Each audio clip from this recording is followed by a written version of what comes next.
માણસની અંદર જે અહંકાર આવે ને, એ અહંકાર કેટલાય પરિવારના માળા વિખેરી નાખે.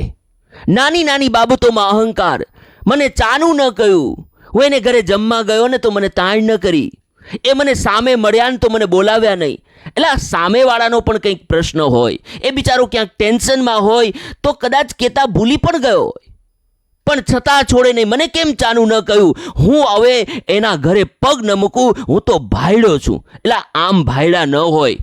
ભાયડો હોય તો સિંહના મોઢામાં આંગળી નાખી આવ ને, પણ એનો અહંકાર છોડે જ નહીં.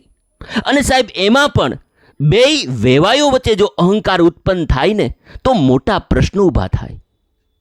દીકરીનો પિતા એ પોતાની દીકરીને રિહામણે લઈ આવે. દીકરાનો પિતા બિચારો ક્યાંક ચિંતામાં રહી, એ વળી કોર્ટમાં કેસ થાય. એમ દીકરા અને દીકરીનું દાંપત્ય જીવન તૂટી જાય.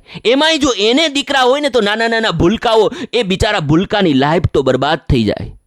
પણ જો તમે આ અહંકારને કારણે કોઈ પરિવારનો માળો તોડો ને, ભગવાન તમને ક્યારેય માફ નહીં કરે સાહેબ. તમારો અહંકાર ત્યાગ કરો, સમાજમાં સંવાદિતતા લાવો, સમાજમાં એકતાનો ભાવ નિર્માણ કરો. તમારા નાના એવા અહંકારને કારણે બીજા પરિવારના માળા શું કામ તોડી નાખો?